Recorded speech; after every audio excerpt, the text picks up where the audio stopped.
Ito yung lalagay kong sulirap. Tapos may 3 buo pa akong susulirapin. Ayan. Nakagawa na ako ng 5 piraso. Ulan ng ulan.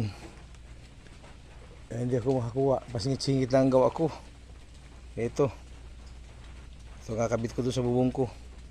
Bali 8 buo pa lang yan nakuha ko. Dahil may ulan, walang pahinga. Pahinga lang na kaunti yung ulan na naman. Kaya yan, parang nakukuha ko sulirap. Ayan, mababasa pa nga eh.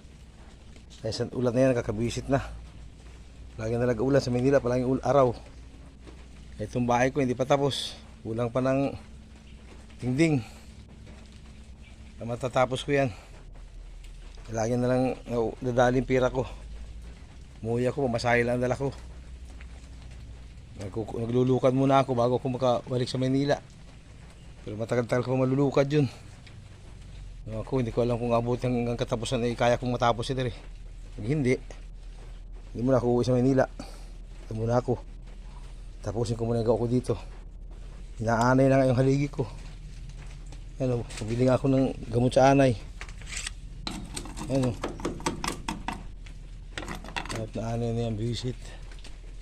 Hindi ginawa kundi akitin na yung aking kahay.